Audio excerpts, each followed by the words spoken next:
Começamos o parágrafo primeiro do 489 com um advérbio de negação. Opa, Maurício, você já falou isso em aulas anteriores. Quando o legislador começa tratando de um determinado tema com advérbio de negação é porque tem muita importância. E é verdade, amigos. Não se considera fundamentada qualquer decisão judicial, seja ela interlocutória, sentença ou acordo, né? E nós estamos numa aula, num bate-papo, num encontro de decisão judicial. Então vejam que abrangiu todas, né? Não vai ser considerada fundamentada qualquer decisão judicial que, amigos, vejam que o recado é muito claro. Não é o STF, o STJ que está dizendo o que é que não se considera fundamentado. Não, é o legislador. É a primeira vez, amigos. Aí vem o inciso primeiro. Atentem para os verbos, amigos. Atentem, por gentileza. Humildemente, eu peço a atenção de vocês. Não se considera fundamentada toda e qualquer decisão judicial que se limitar, se restringir a indicar, reproduzir ou parafrasear texto de lei, né, ato normativo, sem explicar. Limitar e explicar, sem explicar sua relação com a causa ou com a questão decidida. Basicamente, não contem para ninguém, só entre nós, amigos. Qual a ideia do legislador aí? É de dizer assim, olha, você não tem problema, julgador, não tem problema, senhor juiz, se o senhor quiser mencionar um dispositivo de lei na sua fundamentação, pode. Quer citar, por exemplo, se for uma ação indenizatória, quer citar o 186, o 927 do Código Civil? Pode fazer, mas explique. O verbo é explicar, amigos, muita atenção. Explique sua relação com a causa ou com a questão decidida. Vai ter mais explicar, tá bom? Vai ter. Vamos lá para o inciso segundo. Aí está, pessoal. Tem mais explicar.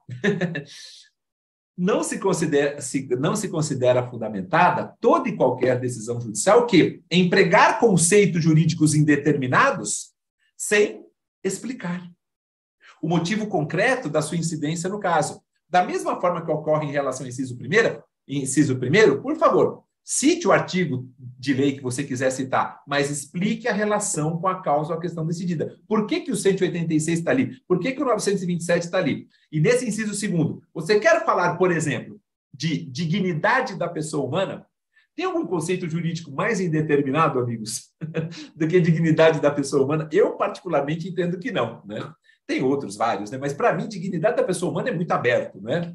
Não tem problema. É uma ação indenizatória por dano moral. Você quer citar a dignidade da pessoa humana? Cite, mas explique, por favor, o motivo concreto da sua incidência no caso. Perceberam? Tanto no inciso primeiro, cita texto de lei, mas explica. Quer reproduzir, parafrasear, indicar? Mas explica. Quer empregar conceitos jurídicos indeterminados? Não tem problema nenhum. O faça, mas explique. Combinado? Inciso terceiro, pessoal. Também não será considerada fundamentada toda e qualquer decisão judicial que invocar motivos que se prestariam a justificar qualquer outra decisão. Por quê? Qual que é o grande objetivo do legislador? Ele quer dizer assim, ó, precisamos parar com aquelas decisões padronizadas, precisamos parar com aquelas decisões modelo, decisões formulário, não podemos ter mais esse tipo de decisão, meus amigos, né?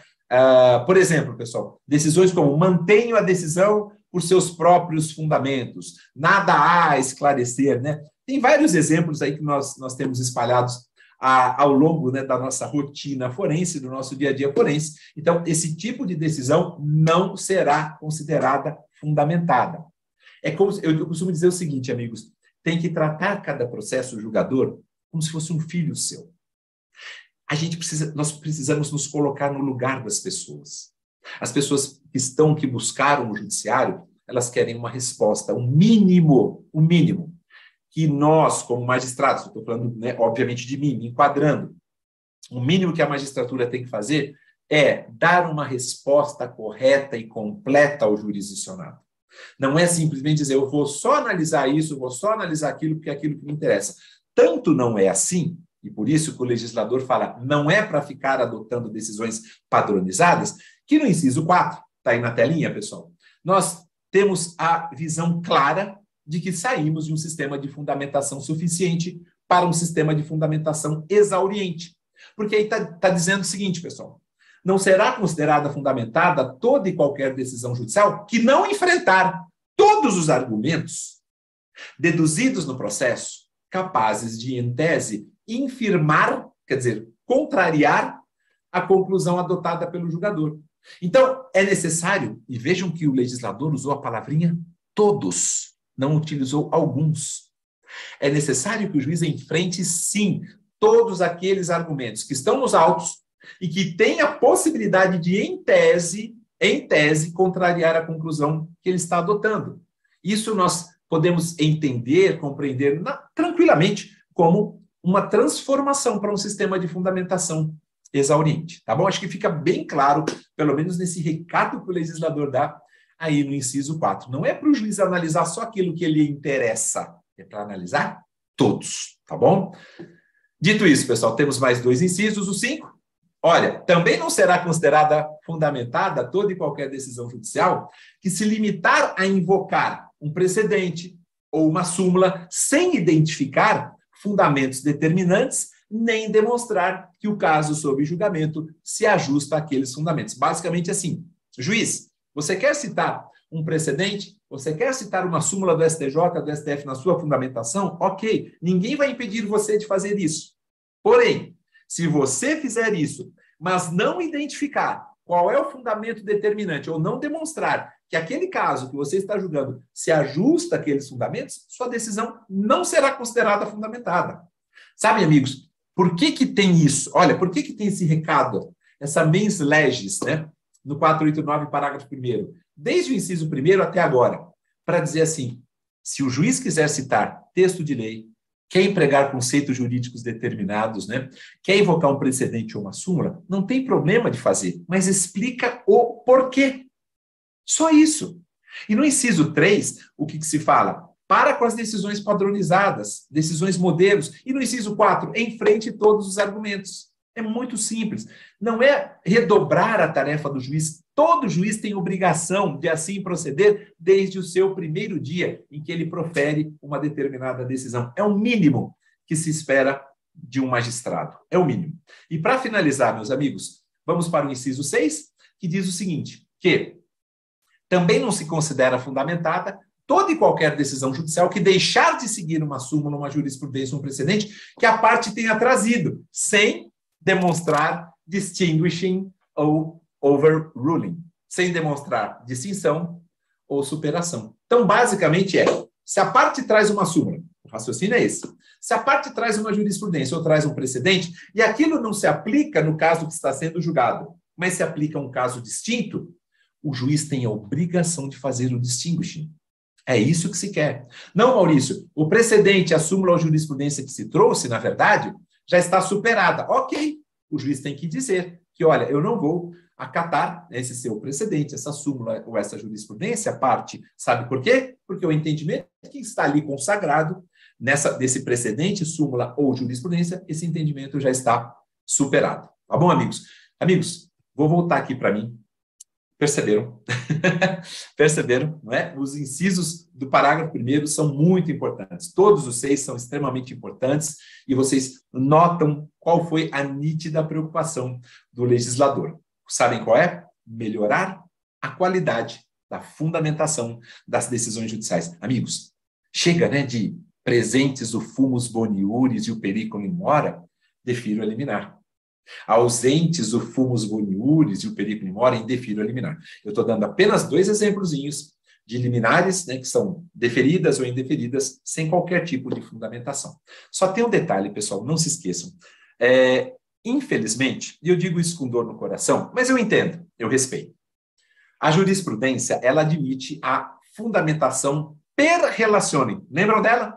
Fundamentação per relationem, ou seja, é aquela decisão do magistrado que se reporta aos fundamentos expendidos em outro ato do processo. Por exemplo, né, pessoal, o juiz vai fundamentar a sentença e na fundamentação ele diz assim, olha, adoto como razão de decidir a fundamentação do MP de folhas tal. Isso é fundamentação per relationem. E a jurisprudência do Supremo, do STJ, admite, essa jurisprudência de um e de outro admite sim a fundamentação per relationem, mesmo com toda essa transformação do 489, parágrafo 1º, tanto na esfera civil quanto na esfera criminal, pessoal, tá? Eu só vou dizer uma coisa para vocês, minha humilde opinião, não é essa a ideia que foi adotada pelo legislador. Ainda que a jurisprudência esteja aceitando até hoje, a fundamentação per relazione, tanto das decisões na esfera civil quanto criminal, o próprio legislador ele dá um recado dizendo que não é de se aceitar a fundamentação per relazione quando, por exemplo, no agravo interno, sabe aquele recurso que cabe contra as decisões monocráticas do relator lá do 1021, parágrafo 3º, ele diz assim, olha, está proibida, está vedado para o relator limitar-se a reproduzir aquela decisão que foi objeto do agravo interno, eles não podem reproduzir aquela decisão que foi objeto do agravo interno se ele for julgar improcedente o agravo interno. Quer dizer, se eu sou o relator de um recurso de agravo interno e aí eu não vou acolher aquele agravo interno, eu não posso simplesmente dizer assim, eu não estou acolhendo e uso como fundamentação, né, o que foi mencionado na decisão agravada. Veda expressamente, é o 1021, parágrafo 3º. Se eu pego o 1021, parágrafo 3º, um exemplo só, e um segundo exemplo, o 489, parágrafo 1º, é claro que o legislador não quer de maneira alguma mais a fundamentação per relazione. Ah, Maurício, mas e se a gente olhar lá para o artigo 46 da 9.099, da Lei dos Juizados Especiais, opa, olha o pulo do gato que isso cai numa prova objetiva. Se a gente olhar para o artigo 46, parte final, lá da Lei 9.099 de 95, que diz o seguinte, que admite-se, se a sentença for confirmada pelos seus próprios fundamentos, em sede de turma recursal, que a súmula do julgamento sirva de acórdão. Ali é outra história. O 46, parte final, da Lei 9.099 de 95, admite tranquilamente a fundamentação per relazione, mas a gente está falando de um microsistema, a gente está falando de um procedimento que é denominado de sumaríssimo, que é uma característica desse microsistema, tá bom? Fora isso, pessoal, CPC não, Código de Processo Civil, a mens legis fica muito clara no sentido de que não se admite fundamentação per relazione. Mas, volto a dizer, jurisprudência tem aceito, e a gente tem a Lei 9.099, né, no artigo 46, na parte final, também consagrando. Certo? Amigos, e só um detalhe importante, para a gente fechar a fundamentação, que eu preciso falar da parte dispositiva. Lembrem que na Lei de Introdução às Normas do Direito Brasileiro, a LINDB, estão lembrados? Pois é, meus amigos, em 2018 foi inserido lá o artigo 20, a Lei 13.655, se eu não estiver enganado, 13.655 de 2018, lá na LINDB, no artigo 20, praticamente trata do dever de observância das consequências práticas da decisão. Ou seja, eu entendo até que o artigo 20 da LINDB era para ser mais um inciso do parágrafo 1º do 489, e seriam 7 incisos, 7. Mas, basicamente, lá está escrito o seguinte, pessoal, que tanto na esfera judicial, quanto na esfera administrativa, na esfera controladora, não se pode decidir com base em valores jurídicos abstratos.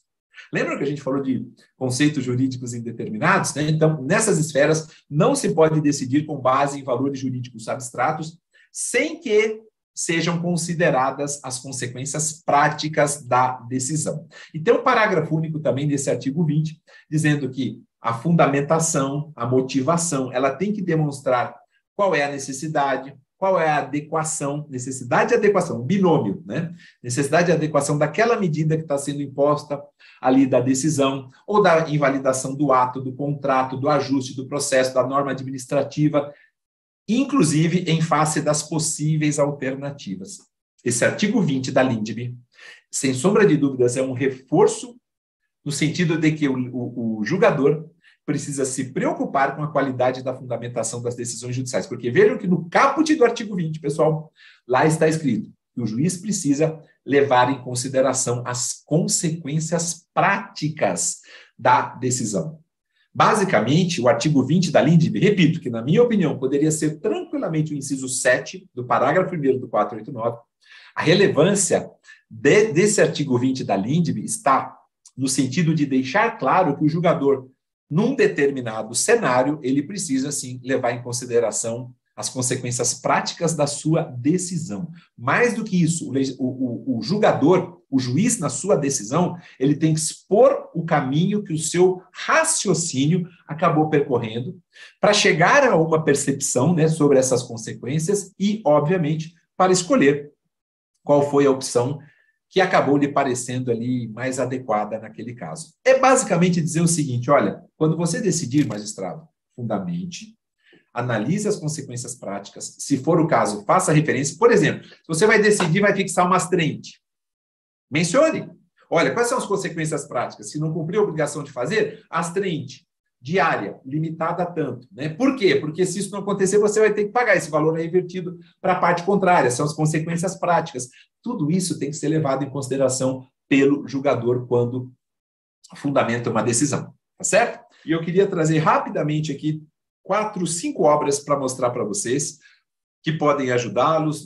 São obras de cunho acadêmico mesmo, né? E obviamente que também isso nos contribui para as nossas provas, principalmente discursivas, provas orais, e eu queria recomendar bem rapidamente, tá bom, amigos? Primeira obra, é essa aqui, A Motivação da Sentença Civil, do professor Michele Tarufo, apresentação da edição brasileira, pelo professor Marinoni, pelo professor Daniel Mitidiero, da editora Marcial Pons. Muito boa essa obra. Quem conhece o professor Michele Tarufo, que infelizmente nos deixou faz pouco tempo, sabe da excelência do seu trabalho de pesquisa, da sua profundidade, do viés com que ele trabalha todos os temas, principalmente um viés epistemológico e fundamentação das decisões judiciais, ele aborda de uma maneira muito profunda, muito mesmo. Como também essa outra obra, tá bom, amigos? Uma Simples Verdade, o Juiz e a Construção dos Fatos, também dele, vocês estão vendo aqui, olha, O Juiz e a Construção dos Fatos, do professor Michele Tarufo, da coleção Filosofia e Direito, da editora também Marcial Pons, tá bom? Todas as duas edições em português, evidentemente. Quero também trazer, pessoal, esse aqui, que é um viés bem interessante, meio crítico, inclusive, O Contraditório e a Fundamentação das Decisões, professor André Cordeiro Leal, Fundamentação das Decisões no Direito Processual Democrático, editora Mandamentos, bem fininho, mas é uma obra bem legal e bem crítica, né, como é o professor André Cordeiro Leal, essa visão crítica. Ele é filho do professor Rosemiro Pereira Leal, professor titular do curso de mestrado, doutorado em Direito da PUC Minas, onde eu tive a felicidade de fazer o meu doutoramento. Essa aqui é a penúltima obra, pessoal, Fundamentação das Decisões Judiciais, Leonard Zismer Schmitz, se eu não me engano, é a sua dissertação de mestrado, pela PUC de São Paulo, se eu não estiver enganado. Prefácio do professor Lênio Luiz Streck, da editora RT, muito boa essa obra também. E, por fim, a obra do nosso grande mestre, professor Cândido Rangel Dinamarco, está aqui, Capítulos de Sentença. Essa é uma obra bem fininha, essa edição é mais antiga, tá, pessoal? A 6ª edição já não está mais nela, só para vocês terem uma ideia, essa edição, ela é de 2014, tá bom? Já faz um tempinho, mas eu recomendo muito, tá bom?